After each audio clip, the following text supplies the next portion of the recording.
Hey everybody, welcome to the video. Let's go over the 11-game MLB DFS slate over on Draftkings. But before we continue, as always, if you guys could just leave a like, and if you're new to the channel, you might as well hit that subscribe button because I'm going to be here all season long trying to help you guys become better MLB DFS players. And I cover other sports as well. We have NASCAR going on currently, MLB's on now finally. We have the NBA coming back soon, and we have NFL in the fall. So a lot to look forward to. I'm very excited about it. I'm sure you guys are as well.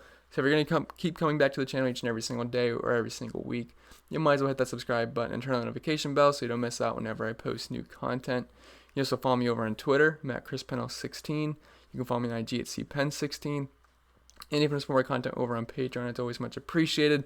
We have over 330 members now, which is awesome. You get the Discord, the cheat sheets, all that fun stuff. So if you guys are interested, hit the link in the description below. If you're not, that's fine. Let's just dive into today's slate.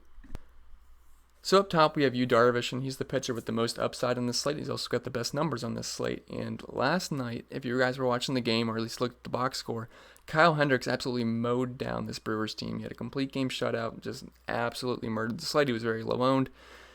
And Yu Darvish, I mean, he is the highest upside pitcher on the slate, in my opinion. I don't think you can really dispute that. He's got the best numbers of any of them, and he was on a tear last season. Early on, he struggled with his command, but he completely fixed that and looked absolutely excellent. Last season, he had a 3.39 xFIP, 31% strikeout rate, only a 31.3% hard contact rate.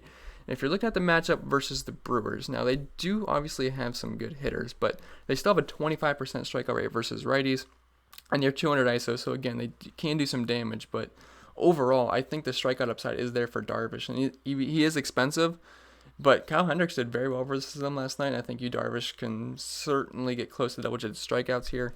I think in Vegas, his prop is at 7, so I do like the upside for Darvish. He's expensive, but I do feel the safest with Darvish in my lineups. If you want to save a little bit of dough, you could go with Zach Wheeler here versus Miami.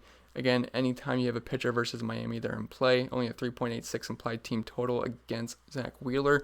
His numbers last season weren't as good as Yu Darvish's, but they're still pretty respectable. 24% strikeout rate, 4.06 xFIP, only a 6% walk rate, low hard contact rate as well, kind of like Yu Darvish, less home runs per 9 innings. Now, the best part about Wheeler here is the matchup versus the Marlins. It's just a very, very soft matchup. If we're going to look on the screen, 25.1% strikeout rate versus righties, only a 124 team ISO, so that's very, very, very low. 283 team WOBA and only a 75 WRC plus. The matchup's very soft here. I do like the Philly stack today. I think he's got a good chance of getting the win. So I like Zach Wheeler. If you don't want to spend all the way up for Yu Darvish, you can save 400 and go with Zach Wheeler, who I also think is a very safe option. And after these two, it gets a little bit muddier, but I actually really like Lance McCullers, who I'll talk about in a little bit. But Mike Minor is a decent pivot off of the top guys in Wheeler and Yu Darvish. He's going up against the Colorado team, who's obviously much worse away from Coors Field. In last season, if we're looking at Minor's numbers, he was getting a little bit lucky. He had a 3.59 ERA, but if you compare that to his 4.6 xFIP, just goes to show he's getting a little bit lucky. He also gets a lot of fly balls, which is always also a little bit scary. But for the most part, the Rockies are not a scary team versus left-handed pitching. They had one of the highest strikeout rates in the league versus lefties last season. Just overall, their numbers aren't that great. Now, they do have some really good lefty hitters in Trevor Story and Nolan Arenado, but after that, I'm not really too concerned. If you look at the numbers last season versus lefties, they had a 25.2% strikeout rate, 202 ISO, which is pretty good, 336 WOBA, 91 WRC plus, but they're away from Coors Field. And Texas is not a hitter's paradise anymore. It's, they got the new roof going on, so it's not like they're going to be just bombing the ball. And there's only one run scored last night. So I think Mike Minor's a fine pivot off of Wheeler or Yu Darvish. Could you play Mike Minor with a guy like Yu Darvish? You could, but you are sacrificing some bats, and there are some pretty good bats on this slate. But one of my favorite options is Lance McCullers, who's coming off the injury, so we're not going to have any splits from last season, but I did throw in some 2018 overall stats just to look at, and we know the guy's got nasty stuff, and he's a good pitcher, and he's a very heavy favorite in Vegas with a 70% chance of a win according to Vegas right now, and only a 3.68 implied team total against him. I think Lance McCullers is going to be a pretty safe option and a pretty popular option as well. I mean, the Astros should easily get him to win, which is the 4-point bump. And again, like I said, he's got good stuff. And looking back at 2018, he had a 3.43 xFIP, near 27% strikeout rate, 55% ground ball rate. Not a lot of fly balls and only 0.84 home runs per 9 innings. I do think McCullers is a pretty safe option here. I like the price tag we're getting. I think he's an excellent SP2 option if you want to spend it for a guy like Darvish. Pairing up with Lance McCullers, I think, is pretty safe because you're only using like 19,000 salary instead of over 20,000. So I do like McCullers, and the matchup versus Seattle is pretty good. Their lineup is just not that scary whatsoever. We saw Verlander have a pretty solid game versus them last night. Didn't go too deep in the game, but he did have 7 strikeouts. He did give up 2 solo shots, which, again, something we have come to expect with Verlander. He does have a little bit of a power issue, but the guy has no problem getting strikeouts. And Lance McCullers, I think he's just a pretty solid option here. Overall matchup versus the Mariners, they have a 26% strikeout rate, but if you look towards righties, they have a 25.7% strikeout rate, which is one of the highest in the league. And 0.196 ISO, 0.316 WOBA, and a 100 WRC plus. I think McCullers is going to be fine here, and I do think he's one of the better options at pitcher today. Now, after McCullers, I'm not really wanting to go lower than this, but I have Alex Wood and Martin Perez here. Now, Wood is just solely off the matchup. If you're looking at his numbers last season, he only started 7 games, had some back issues, so you can't really put too much stock into that because the numbers are pretty bad. 5.8 ERA, 4.44 xFIP. The numbers aren't going to look too good, but I'm just mostly about the matchup here versus the Giants. Their lineup is just absolutely brutal. And last season versus lefties, they were just one of the worst teams in the league. Only an 83 WRC plus, less than 300 WOBA, 149 ISO. Didn't strike out a ton versus lefties, but it's just an overall very weak matchup. And Alex Wood should be able to pick up the win here. The Dodgers have been coming out of the gate hot, and I expect similar results. So I do like Alex Wood here as just a guy to throw in to save some salary and hopefully get the win and not get you killed. And then after Wood, there's a complete pump play here with Martin Perez. He is not that good of a pitcher, but this is mainly just because I think Boston can get him the win, which is 4 points. And if he can just go at least 5 innings, maybe give up a run or 2, maybe 3, I think we'll be okay 5,500 because if we're paying 5,500 for a pitcher, that means you're probably being able to get like an Astros stack, a Dodgers stack, a Boston stack. So I don't hate him as a complete pump play. The numbers they're gross, but if you're looking at the Orioles numbers versus lefties this season, it would look like a pretty solid matchup for Perez. A 26.1% strikeout rate, 154 team ISO, 301 team WOBA, and an 85 WRC plus. It does not feel comfortable to play Perez, and I would not advise you to do that in cash games, but in tournaments, if you want to use a full stack of a really expensive team, I don't hate the idea of pairing Perez with a guy like maybe Darvish. But it does feel pretty gross. But that's pretty much all the pitchers on my radar. I think John Gray is worth a look in Texas. But other than that, not too excited about anybody else. So I think we can just move on to the batters now at this point. All right, so there's a lot of fun bats on this slate, and I actually have a lot of batters listed, so I'm not going to talk too long about each one because the slate does lock at 1 compared to 7 like usual because we have, at the weekends we usually get a lot of early games. So I'm going to try to quick hit these guys, but up top at catcher, we have Mitch Garver. He's 5,300. He is super expensive, but he's going up against a lefty in Dallas Keuchel, and look, Mitch Garver's numbers versus lefties last season were pretty insane. I mean, 415 ISO, 468 WOBA, 198 WRC plus. I really like this spot for Mitch Garver. If you're looking at Keuchel's numbers versus righties, he's got some pretty drastic splits in the strikeout department. He had a 30% strikeout rate versus lefties last season, but only a 16% strikeout rate versus righties. Allowed a 161 ISO. He gets a lot of ground balls. That's the only problem again with Dallas Keuchel stacking against him is because he gets a lot of ground balls. But there's a lot of righty power, or I should say like Mitch Garver, Nelson Cruz. I mean, these guys definitely have good home run potential versus Dallas Keuchel. I don't like paying $5,300 for a catcher, but Mitch Garver's numbers versus lefties are really hard to ignore, so I do think he's pretty interesting. You also have JT Realmuto versus a lefty. He comes in at 4,800. I do like the Phillies today. I actually think they're a pretty solid stack. So going up against lefties, JT Realmuto has a near 250 ISO, 345 WOBA, 111 WRC plus. If you're looking at Caleb Smith's numbers versus righties, he has a 10% walk rate. Now the strikeout rate's pretty good at 26%, but he does give up a lot of fly balls. 41% fly ball rate, only a 25% ground ball rate. He gives up a near 260 ISO. So I think GT Realmuto is a pretty solid option here. I like the price tag, and if you're stacking Phillies, which I think is totally in the cards today, you should be betting cleanup, so it's kind of hard to leave him off. So I do like JT Realmuto today. If you like the Red Sox, Christian Vasquez is a pretty good stacking option. I wouldn't really go on my way to play him just as a one-off. But if you're stacking Red Sox, which I think is totally viable, because we saw last night, Baltimore is they got a bad bullpen. They don't have great pitching, and Red Sox just absolutely teed off versus them. Now Malone was not allowing too much early on, but after a while he gave up a couple of runs. And then once the bullpen came in, it was just lights out for Boston. I mean, they just were. It was like a hit parade. All the cheap options were paying off. JT did well. Sorry, JD Martinez did well. So yeah, I think we're going to see similar things from Boston today. And Alex Cobb is just not that great of a pitcher. If you're looking at his splits versus righties last season and versus lefties, last season versus righties, he had a near 700 ISO given up, a 600 WOBA, a 375 ISO versus lefties, 400 WOBA versus lefties. So I think the whole lineup for Boston here is in play. And also keep in mind those stats are going to look a little bit weird for Alex Cobb because he only played 3 games last season, but he is not someone I'm scared to stack against. And also that Baltimore bullpen is just brutal, so I think Boston should be able to tee off again, and they're one of the top stacks on the slate. Will Smith, we do not have a confirmed pitcher for San Francisco yet, and I mean, some sites said Kevin Gausman, but that makes no sense because he pitched last night. I'm assuming it's going to be Jeff Samardzija, and if that's the case, I like all the Dodgers because he was pretty tough on righties, but the lefties can certainly get a hold of him, and the Dodgers have a ton of good lefties. But for the most part, Will Smith was really good versus righties last season. If you look at his splits, his numbers versus lefties weren't that great. Only a 75 WRC plus, lower ISO, WOBA, all that stuff. But if you look versus righties, his numbers were fantastic. And a near 400 ISO versus righties, over a 400 WOBA, 158 WRC plus, over a 600 slugging. So even though I prefer the lefties versus Samardzija, if you're stacking Dodgers, Will Smith has excellent numbers versus righties, so I think he's worth a look. And if you want a cheap catcher, I like Wilson Ramos here versus a lefty who he makes a ton of contact versus lefties. Like, he barely strikes out whatsoever. Only a 12% strikeout rate versus lefties. Got good numbers overall, over a 150 WRC plus, near 200 ISO, over a 400 on base percentage, and near 400 WOBA.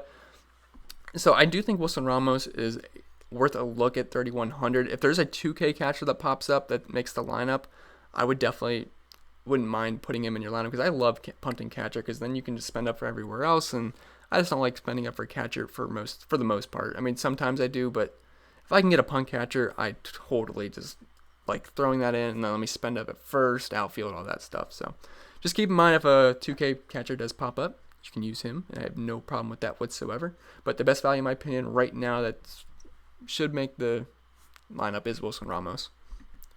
And dropping down to first base, we have Anthony Rizzo at 4,800 versus Corbin Burns.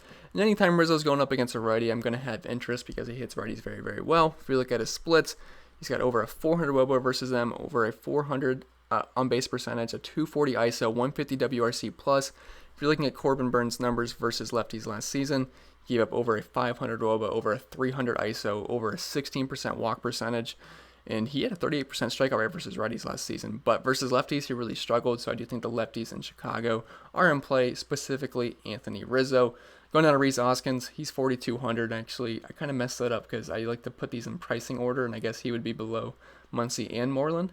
So I apologize, we're a little out of sequence there. But Rhys Hoskins is an excellent option in my opinion. I love the price tag we're getting. And pretty much all the same things I said about Real Muto. I don't want to just continue just saying the same exact numbers, so I'm not going to just keep going back to the statistics on the pitcher. But for Rhys Hoskins, he gets lefties very well. He had over a 400 on base percentage versus them last season, a 275 ISO, over a 150 WRC plus. If you're stacking Phillies, I love the price on Rhys Hoskins, and he's should be batting near the top of the order, and I think the price tag's fantastic. So I do like Rhys.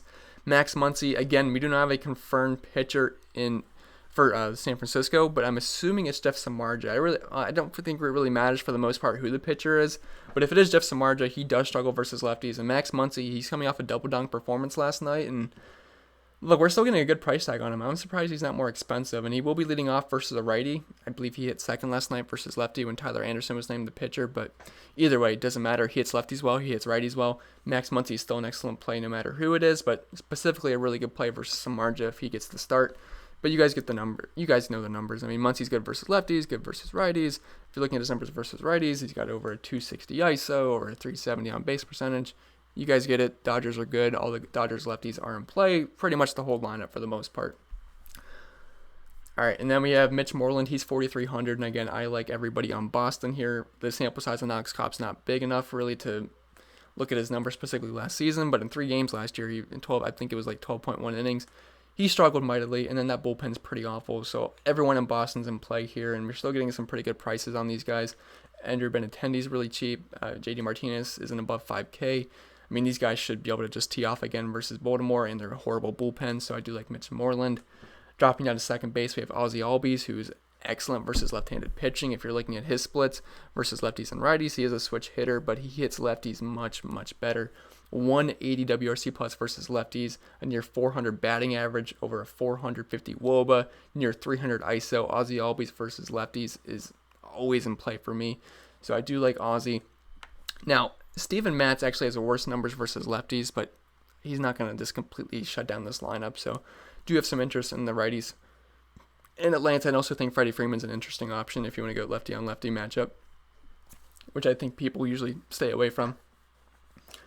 And then we have Colton Wong leading off versus Trevor Williams. And Colton Wong, so it's not like he's the best hitter in the world, but he's going to be leading off here. And Trevor Williams has a very, very low strikeout rate when it comes to left-handed batters. If you're looking at his splits, he has a 12.5% strikeout rate versus lefties. That is extremely, extremely low compared to a 21% strikeout rate versus righty, which isn't that great, but still only a 12% strikeout rate versus lefties.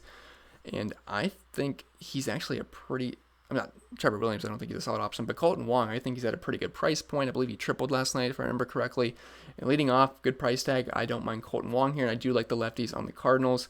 Adam Wainwright was pretty tough on righties last season with only a 127 ISO given up, 22% strikeout rate, very low walk rate, only a 297 WOBA. But compared that to the lefties, he gave up over a 200 ISO versus them, a pretty high walk rate, and a near 400 WOBA. So the lefties on Pittsburgh, like Adam Frazier, who's going to be hitting near the top of the order, do make some sense to me.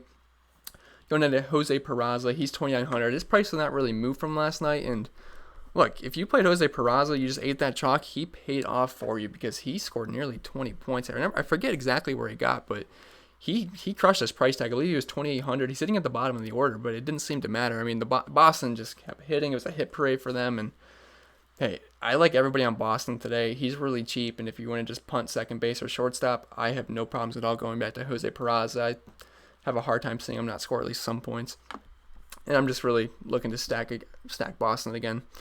Can't really go too in-depth there. It's just Baltimore sucks. So, put it easy.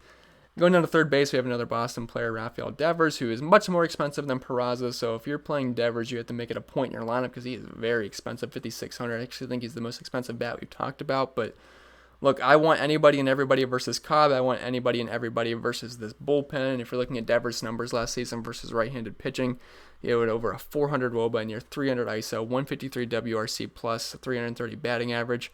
If you have the salary, he's an excellent play. If you don't, that's fine. Just use the cheaper options on Boston.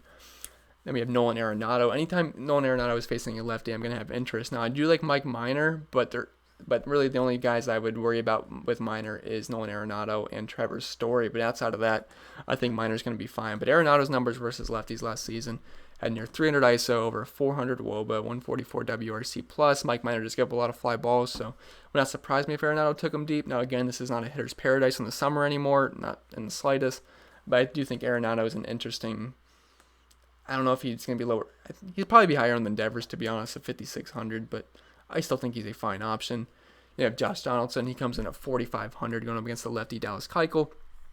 Now, Donaldson last season actually had more power versus righties than he did lefties, but overall in his career, he's been a good hitter versus lefties. But I am not really a fan of any of the lefties versus Keuchel. Keuchel's actually got some pretty strong splits versus lefties, like I talked about earlier, but yeah, he's got a near 30% strikeout rate versus lefties. The only problem is with Keuchel, he gets a lot of ground balls, 58% versus righties and nearly 70% versus lefties. But if I'm going to play anybody versus Keuchel, I do prefer the righties here. Josh Donaldson's at a decent price point and will be hitting near the top of the order. But Matt Carpenter, I think he's an excellent play at third base, and I could see him being very popular today. He's only 3,700, and again, you want the lefties versus Trevor Williams. He has an extremely low strikeout rate versus them. Matt Carpenter hits righties well. Not really much to say here. It just makes sense. The price is nice. Going to be hitting in the middle of that order. I think he's a fine option. Then we have Hanser Alberto, second base and third base eligible, but he's 3,700, and if you guys don't remember last year, whenever Hanser Alberto was playing a lefty, he usually always made the player pool because he had really, really strong numbers versus them. Now, he doesn't have a ton of power, but he had a 400 WOBA versus lefties last season, over a 400 on base percentage, and a 151 WRC plus, and a 400 batting average versus lefties last season, and only an 11% strikeout rate. So he was making contact, and he was getting on base most of the time. 40% of the time he was getting on base. So Hanser Alberto versus lefties is always interesting to me. Now, I do prefer Matt Carpenter. I think he's a better option, and he's on a better offense than the Orioles. But I do think Alberto is a pretty sneaky play on this slate. Going down to shortstop, you have Trevor Story. Again, I do like Mike Minor in this game, but if I'm going to play anybody versus him, or if I'm worried about anyone versus him, it's going to be Trevor Story or Nolan Arenado. Obviously, Trevor Story's got great numbers versus lefties. 250 ISO, 126 WRC plus, 338 WOBA. But he had really good numbers versus righties last season. Actually, some aspects he was better versus righties, but overall in his career, Trevor Story's been fantastic versus lefties. The problem is it's not a hitter's paradise anymore, but I still think he's an interesting option versus left-handed pitching. Xander Bogaerts, who I prefer, he's 5,000. And again, I want anybody and everybody on Boston. I don't care who they are. If they're in the lineup, I would have interest in putting them in my lineup. He's going to be batting cleanup here, and he didn't really do too much damage last night, but again, I like everybody on Boston. They should be able to tee off versus Cobb in this bullpen. Corey Seager, like I've said multiple times, we do not have a confirmed starter in San Francisco yet, but all the lefties are in play for me, even the righties, but mostly the lefties as long as it's Jeff Samardzija. But Corey Seager's got strong numbers versus righties, and Jeff Samardzija does have some pretty weak splits versus lefties. He was pretty tough on righties last season, but lefties were able to get a hold of him. So Corey Seager at 4,000 should be hitting the middle of that order. I think he's a good option. Then Didi Gregorius, he's going up against a lefty in Caleb Smith.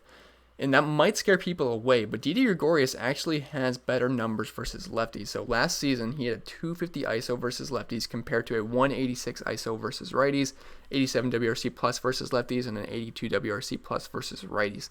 So overall, his numbers were pretty strong versus lefties compared to righties, and people are usually scared to play lefties versus lefties. And with Didi, I'm not here, and I do have interest in stacking up the Phillies, and I would not leave Didi, it's a hard name to say, Didi Gregorius off my stacks, and he did go deep last night as well.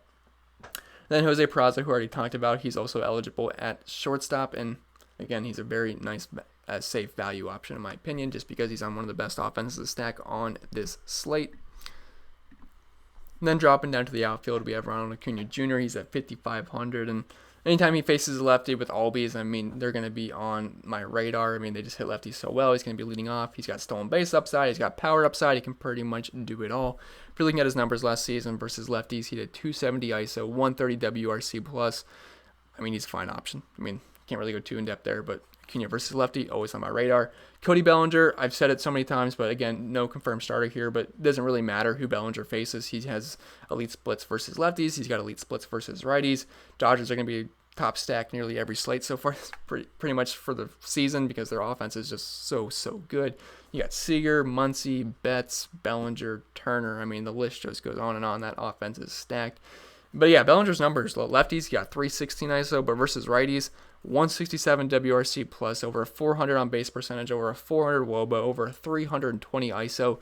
His numbers are just insanely good. And as long as Jeff Samardzija on the mound, I mean, Cody Bellinger should be able to tee off versus him, but I really don't care who's on the mound. Dodgers are always in play for me. JD Martinez just keeping it with the Red Sox. I mean, the Red Sox, every single one of them are in play for me. They're one of the top stacks on the slate. They have a near 6-run implied team total, and which I believe is tied for the most on the slate. Now, there's a couple of totals that aren't out yet, so I could see the Dodgers maybe surpassing that, but for the most part, the Red Sox are an elite stack on this slate. JD is not facing a lefty, which I do prefer him versus lefties, but his numbers are still good overall. Now, the ISO does drop quite a bit to 177 versus righties, 334 WOBA, 103 WRC plus compared to his amazing numbers versus lefties, but look, no one on that Orioles team scares me, and I think JD Martinez is fine. If you're stacking the Red Sox, you can't leave JD off, and he's going to go lower owned just because he's not playing a lefty, but I think that probably just works in your favor. Nelson Cruz versus a lefty, he's kind of like JD Martinez, where his numbers are just absolutely insane versus lefties. If you're looking at his splits, he's got a 461 ISO versus them, 195 WRC plus, 783 slugging. I mean, the numbers are just great for Nelson Cruz. Now, he's great versus righties too. The only problem is I don't love playing guys versus Keuchel because of that really high ground ball rate, but if I'm going to use anyone versus Keuchel, I do prefer the righties here, and Nelson Cruz is one of the best lefty smashers in the entire league, so definitely have interest. Bryce Harper, he's got that lefty-on-lefty matchup, which I think people will shy away from, but Bryce Harper actually had more power versus lefties last season than he did righties. If you're looking at his splits, he had a near 300 ISO versus them and a 142 WRC+. plus. If you compare that to righties, he only had a 225 ISO versus righties and a 117 WRC+. plus. So Bryce Harper versus lefty. If you're stacking Phillies, don't leave him off, and just people are going to, I mean, he should be lower owned just because it's a lefty on lefty, which people do get scared of, but I'm personally not scared of that matchup for him. Michael Brantley, he's going to be 4,000, and he's one of the best plays in the slate, in my opinion. We're getting a really good price tag on him, and he went deep last night, and I said don't be scared to play Brantley because he's going to be facing a lefty because the Astros have just such a good offense. I mean, they're going to get to a bullpen at some point. It just didn't matter. Michael Brantley, he's got one of the smoothest swings in the league. He doesn't strike out. He usually always makes contact, and he's just one of the safest hitters to put in your lineup every single week. He's hitting right in the heart of the order for the Astros, which are an elite stack tonight. Now, I know I don't really have any Astros listed because of their astronomical price tags, but I do think they're all in play versus Taijuan Walker. I'm certainly not scared of him, and they should put up a ton of runs today.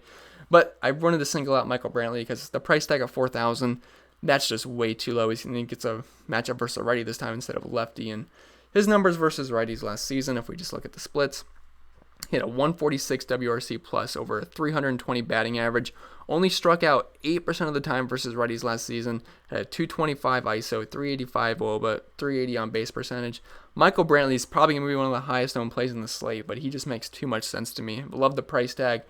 I mean, he's on one of the best teams in the league. He's hitting in the cleanup spot. Makes too much sense in my opinion. Then you have Andrew Benintendi at 3,900, who again I think will be one of the highest owned plays in this slate. I think a lot of people start their outfield with Michael Brantley and Andrew Benintendi on this slate. I mean, Benintendi's leading off for the Red Sox, who are one of the top stacks on the slate, and he gets a matchup versus a righty this time instead of a lefty last night. But he was still 55% owned in cash games versus a lefty.